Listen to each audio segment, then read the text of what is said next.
Hello everyone, good morning. আশা করি তোমরা সবাই অনেক ভালো আছো, সুস্থ আছো। আমরাও কিন্তু বেশ ভালো আছি। আমার এই ছোট্ট পরিবার আরও একটি নতুন ব্লগে তোমাদের সবাইকে ওয়েলকাম জানাইতেছি। এখন ঘড়ি কাটার সময় হইতেছে সকাল 5:45টার মতো। তো আজকে ব্লগটা এইখান থেকে শুরু করলাম। অবশ্য ব্লগের সঙ্গে থাকো। আর এই যে জাস্ট ঘুম থেকে উঠতে সেরা ঠাকুরটা প্রণাম করে ঘরের দরজাটা খুললাম। কালকে রাত্রে প্রচণ্ড পরিমাণে বৃষ্টি হয়েছে আর সকালে একটা ঠান্ডা বাতাসও দিতেছে। আর বাইরের জায়গাটা না বেশ ভালো লাগতেছিল দেখতে। তো এই যে একটু বাইরে দাঁড়ায় সেরা এবার ঘরে আইসি, আইসা ঘরের জানালাটা খুললাম। আর আজকে সকালে হাজব্যান্ডের ডিউটি আছে। তো এই যে একদম সকাল সকাল ঘুম থেকে উঠতে সেটা কিন্তু টুকটুক করে কাজগুলি সাইডা নিতে আসি। এখনও কিন্তু আমি ফ্রেশ হয়েছি না। তো এই কাজগুলি সাইডে তারপরেই ফ্রেশ হইতাম যাবো। আর ভাবলাম আজকে তোমাদের সাথে একদম সকাল থেকে আমি ব্লগটা শুরু করি। তোমাদের সাথে তো আর একদম সকাল থেকে আমার যে রুটিনটা আছে এইটা আমি শেয়ার করতে পারি না, কারণ সকালটা এতটাই ব্যস্ততার মধ্যে দিয়ে যায়, এতটা চাপের মধ্যে দিয়ে যায়, আমি চাইলেও না আর একদম সকাল থেকে ভিডিওটা করতে পারি না। তো আজকে ভাবলাম এই যেহেতু এত সকাল সকালে উঠে গেছি কাজকর্মগুলি যেহেতু টুকটুক করে এবার কইরা নিতেছি, তো তোমাদের সাথে ছোট্ট করে একটু শেয়ার কইরা দেই। কি জানো তো, সকালবেলা যে ঘুম থেকে উঠতে শাড়ি চোখ ডলতে ডলতে কাজগুলি শুরু করে দিব এটা আমি কেন জানি পারি না। সকালবেলা একটু ঘুম থেকে উঠতে ঠাকুর প্রণাম করি, তারপর ওই যে বাইরে একটু সবারই দেখতে যাই যে কে কী করতে আছে। তো চারপাশের মানুষ দেখে সবাই নিজেদের কাজগুলি কিন্তু শুরু করে দিছে, কারণ আজকের এই ব্যস্ততার জীবনে যত পারি সকাল সকালে কাজগুলি শুরু করে দেয় সবার বাড়িতে, কারণ সবার বাড়িতে বাচ্চা আছে, অফিসে যাওয়ার মানুষ আছে। তো একদম সকাল সকালে উঠতে সেরা বাড়ির বউরা কিন্তু সমস্ত কাজগুলি শুরু করে দেন, নাইলে ওই যে অফিসে বা কলেজে বা যারা স্কুলে যাইব ওই তাদের সময়ের সঙ্গে না পাল্লা দেওয়া পারা যায় না। এইদিকে আমি মাথাটা আছে এই যে আয় পড়ছি রান্নাঘরে। তো রান্নাঘরের আগে জ্বালানাটা খুলে দিলাম। আর কালকে প্রচণ্ড বৃষ্টি হয়েছে, তো বাইরে যে আমার পাপা গাছটা আছে এই পেঁপে গাছটার থেকে দেখলাম সমস্ত পেঁপেগুলি ওই যে পড়ে গেছে, প্রচণ্ড জ্বর আর বৃষ্টি যেহেতু আসছিল। তো যাই হোক, কি আর করবো, যেটা দেখে ভীষণ খারাপও লাগতেছিল। আর জানো তো কালকে রাত্রে খাওয়া দাওয়া করার পরে এতটাই অলসতা লাগতেছিল আর প্রচণ্ড ঘুম পাইতেছিল। তো এই কারণে রাত্রেবেলা আর বাসন করে ধুয়ে রাখতে পারলাম না। রান্নাঘরটা পরিষ্কার করে রেখে দিয়েছিলাম রাত্রে, কিন্তু এই যে কয়েকটা বাসন রেখে দিয়েছিলাম বেসিনটার মধ্যে। সবসময় ভালো লাগে না রাত্রেবেলায় সমস্ত কাজগুলি করে রাখতে। তো ভাবলাম আজকে সকালবেলায় ধুয়ে নিব, বেশি একটা বাসন আসছিল না। তো বাসন করে ধুয়ে সেরে আয়া পড়ছি। এই যে এবার সামনে ঘরটা ঝাড়ু দিব। তো প্রথমে আগে বারান্দাটা ভালো করে ঝাড়ু দিলাম। আর এই যে পামুচটা দেখতেছো এইটার মধ্যে মনে হয় দুনিয়ার সমস্ত ধুলা। বৃষ্টির সাথে যেহেতু একটা বাতাসও থাকে, ওই যে বাতাসের সাথে সমস্ত ধুলা এসে এইটার মধ্যেই পড়ে। তো এটা একটু ভালো করে ঝাড়া দিয়ে বারান্দাটাও কিন্তু ঝাড়ু দিয়ে নিয়েছি। তারপর এই যে ঘরের সামনের জায়গাটা একটু ঝাড়ু দিয়ে দিলাম। এই যে সকালবেলা বাসি ঘরটা বা বাসি বারান্দাটা ঝাড়া দিয়ে এসে এইখানেই ফালাই। তো ওই যে একটু পরেই ও ডিউটি যাইব, তো ওইগুলি না দেওয়া যাইতে নাই সকালবেলা, এতে নাকি অমঙ্গল হয়, অনেক নেগেটিভিটি দেখা দেয়, তার সাথে দুর্ঘটনাও হইতে পারে। তো এইটা জবের থেকে জানতে পারছি আমি। ওই যে সকালবেলা কিন্তু বারান্দাটা ঝাড়ু দিয়ে ঘরের সামনের জায়গাটা একটু ঝাড়ু দিয়ে লাই। সবটা যদি নাও দিতে পারে তারপরেও ঘরের যে সামনের জায়গাটা আছে এই জায়গাটা একটু ঝাড়ু দিয়ে দিই। তারপর একটু জলও দিয়ে সেটা সামনের জায়গাটা দইয়া দিলাম। তারপরে পড়ছি এই যে ঘরে এবার ঘর দোয়ারটা ঝাড়ু দিয়ে লাইছি। তো সামনের ঘরটা ঝাড়ু দিলাম, তারপর বেডরুমটার ঝাড়ু দেওয়া তোমাদের সাথে শেয়ার করলাম না, যেহেতু ও ঘুমাইতেছে আর ওই যে লাইটটাও অফ আছিল, তো এই কারণে আর পারলাম না। তো এদিকে আমি রান্নাঘরটা ভালো করে ঝাড়ু দিয়ে সেরে এই যে ময়লাটা কিন্তু আমি বেলছার মধ্যে উঠে ফালাইছি। আর এমনি ফালাইলে কিন্তু সংসারের লাগে অনেকটাই ক্ষতি হয়। তো এই ছোটো ছোটো জিনিস যদি আমরা মাইনা সেরে চলি বা আমরা ফলো করতে শিখি, তাহলে দেখবা সংসারের উন্নতি কিন্তু বাড়ির বউদের হাতেই। যাই হোক, এইদিকে আমি ঘরটা ঝাড়ু দিয়ে সেরা এই যে ঘরের সামনে একটু জল দিয়ে দিলাম। তারপরে এই যে দেখতেই পেলে বাইরের অবস্থাটা কি, বৃষ্টি পড়তেছে এখনও। তো এই যে কালকে রাতে জলের বোতলটাও আমি বইরে রাখছি না, ওই যে একটা অলসতা লাগতেছিল, তো এখানে আর কাজগুলি কইরে রাখতে পারছি না। তো সকালবেলায় যে এবার টুকটুক করে সমস্ত কাজগুলি কইরা নিতেছি, যেহেতু রাত্রেবেলা কাজগুলি কইরা রাখতে পারি না, তো সকালবেলা না কাজগুলি একটু বেশিই বাইরে জায়গা। তারপরও সবসময় ভালো লাগে না একই কাজ প্রতিদিন করতে, তো একটু আগে পিছিয়ে করে কাজগুলি করি। আর এখন সময় হইতেছে ওই যে 7টার মতো। তো এই যে হাজব্যান্ডও ঘুম থেকে উঠে সেরে ফ্রেশ হয়ে টিফিনটা করলো, তারপর এই যে রেডি হয়ে বার হয়ে গেছে গা। তো সকালবেলা আমার কি হয় জানো তো, ওই যে ওর জামা কাপড় সমস্তটা একদম ওর হাতের দাঁড়িয়ে রেডি করে রাখতে লাগে, নাহলে ডিউটি যাওয়ার সময় ভীষণ একটা ঝামেলা হয়ে যায়, ডাকাডাকি শুরু কইরা দে। আর এই যে বৃষ্টি ভিজে ভিজে ও কিন্তু ডিউটি লেগে গেছে গা। আমি কইতেছিলাম ছাতি দিয়াই, ও কইতেছে না লাগতো না, আমি এমনি যাবো গা। তো যাই হোক ও ডিউটিতে গেল গা। আর বারান্দার মধ্যে গাছগুলি না এত ভালো লাগতেছিল সকালবেলা দেখতে। স্ন্যাক প্ল্যান্টটা দেখতেই পাইলে, এখানে কিন্তু আরেকটা নতুন স্ন্যাক প্ল্যান্ট হইতে আছে, যেটা দেখে বেশ ভালো লাগতেছিল আর কি সুন্দর লাগতেছিল। আর এই যে কয়দিন আগেও অ্যালোভেরা টপটা পইরা গেছিল গা, সমস্ত পাতাগুলি নষ্ট হয়ে গেছিল গা। তো আবার কিন্তু নতুন পাতা বার হইতেছে। তো যাই হোক সকালবেলা এই গাছগুলির একটু মন বইরা সেটা দেখলাম। আর তোমরা জিজ্ঞেস করো আমি গাছগুলি কোথার থেকে আনি। এই গাছগুলি না আমি রাস্তার পাশে যখন কোনোখানে ঘুরতে যাই, ওই যে গাছটা ভালো লাগে দেখতে, ওই গাছটাই কিন্তু আমি রাস্তার ধারের থেকে নিয়ে আই পড়ি।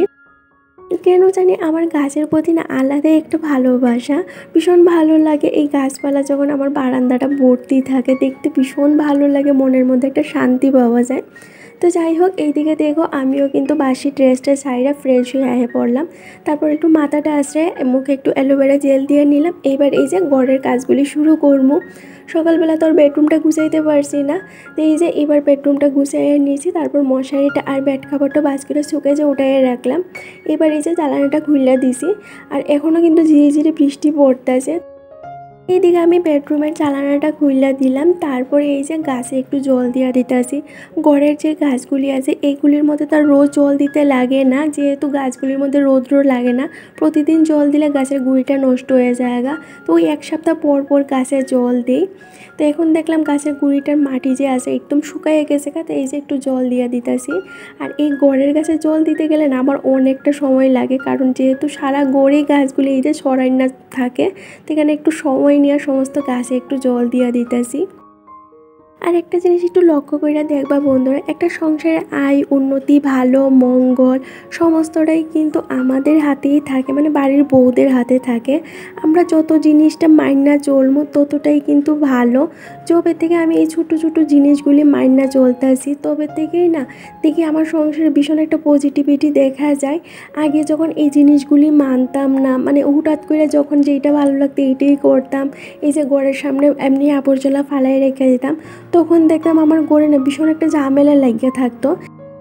বেশিরভাগ সময় আমাদের শরীর ভালো থাকতো না, সংসারে একটা ঝামেলা শুরু হইতো, আমাদের দুইজনের মধ্যে ঝগড়া হইতো।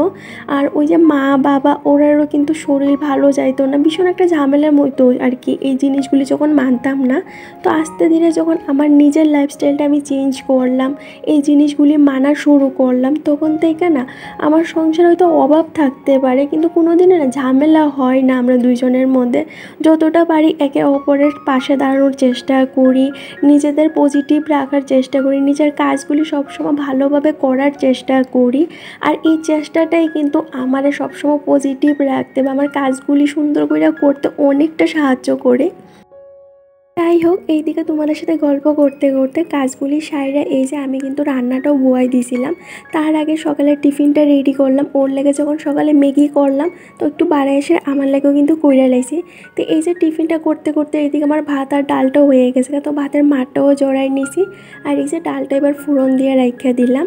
আর এদিকে ডালটা হইতে হইতে এই যে আমি এবার সবজিটা রেডি করে নিব। আর আজকে না ঘরে মাছ মাংস কোনো কিছুই নাই, তো এই যে একটু কাঁচকলা আছে, তো কাঁচকলা আলু দিয়ে একটু তরকারি করবো, তার সাথে একটু বরবটি সিদ্ধ করে ভর্তা করবো। যে কাঁচকলাটা কাটটা সেটা আমি নুন আর হলুদ মিশানো জলে কিন্তু ভিজায় রাখতেছি। এইভাবে রাখলে না কাঁচকলাটা কিন্তু কালো হয় না, নাইলে দেখবে কালো হয়ে কেমন একটা বিশ্রী দেখা যায়। রান্না করলে তরকারিটা এত খারাপ দেখা যায়, খাইতে একদম ইচ্ছে করে না। কারণ তরকারি কালার যদি সুন্দর না হয় খাইতে কিন্তু একদমই রুচি হয় না। তো যাই হোক এদের সবজিটাও রেডি করে নিছি, এবার বাকি যে রান্নাটা আছে এইটা করবো। তো এই যে আমি কাঁচকলা আলুটা ভালো করে দইয়া ভালো করে কিন্তু বাইচা নিয়েছি, নাইলে না একটা কষ লাগে, এইটা আবার ভালো লাগে না। তো ভালো করে একটু দইয়া সেরে এই যে কাঁচকলাটা ভালো করে বাইচা এবার ফোড়ন দিলাম। তারপর যা মশলা লাগবে মশলাটা কিন্তু এই যে ভালো করে কষাইয়া আর তারপর কাঁচকলাটা দিয়ে একসঙ্গে কষায় ঝোলটা দিয়ে দিব। তো আজকে কিন্তু একদম শর্টকাটই রান্না করতে আসি, যেহেতু সপ্তাহ শেষ এখন, তো পরে না বেশি একটা সবজি নাই, তো ওরও ছুটি নাই। তো কইতেছে কালকে ওর ছুটি থাকবো তখন বাজার করব। গতকালকের ব্লগে মিতা মাঝি দিদিভাই কমেন্ট করছিল শাড়ি পরলে তোমার ভীষণ সুন্দর লাগে, থ্যাংক ইউ দিদিভাই। আর সুস্মিতা সোম দিদিভাই কমেন্ট করছিল তাড়াতাড়ি করে কিন্তু তোমার ব্লগটা দেখতে আয়ে পড়লাম। এরকম আরও অজস্র দিদিভাই বোনরা আছে যারা আমার প্রতিদিনই কমেন্ট করেছে তোমার কথাগুলি ভীষণ ভালো লাগে, তোমার কাজগুলি ভালো লাগে, তোমার কাজগুলি থেকে অনেক কিছু শিখতে পারি। সত্যি কইতে কি জানো তো, আমি না কোনো দিনে কারোর কিছু শিখাইতে আমি এখানে আইছি না। আমি যে কাজগুলি করি এইগুলি কিন্তু তোমাদের সামনে তুইলা দৌড়ি, তো তোমরা যে আমার এই কাজগুলি থেকে শিখতে পারো। একজন কন্টেন্ট ক্রিয়েটার হিসাবে বা একজন গৃহবধূ হিসাবে আমার কাছে কিন্তু বিশাল বড় একটা প্রাপ্তি। আর গতকালকার ব্লগে সোনিকা দিদিভাই কমেন্ট করছিল যে তোমার কথা তোমার কাজ অনেক ভালো লাগে, তোমার কাছ থেকে অনেক কিছু শিখতে পারি। আমিও চেষ্টা করব আমার বিয়ের পরে তোমার মতো কাজগুলি করার, সংসারটার ভালোবাসা, সংসারে ভালো করে গুছাইয়ে রাখার, সবাইরে যত্ন করার। তো এই যে কথাটা, এই কথাটা কিন্তু আমার কাছে কি কইতাম অনেকটা ইন্সপায়ার করে। তো আমি আমার কাজগুলি, আমার সংসারটার ভালোবাসি, তোমরা আমার কাছে এইগুলি শিখতে পারো বা শিক্ষা সেটা তোমরাও চেষ্টা করো এইভাবেই করার। আর দিদিভাইটার তো এখনও বিয়ে হয়েছে না, তো দিদিভাইটা কইতেছে যে বিয়ের পর এইভাবে করার চেষ্টা করব।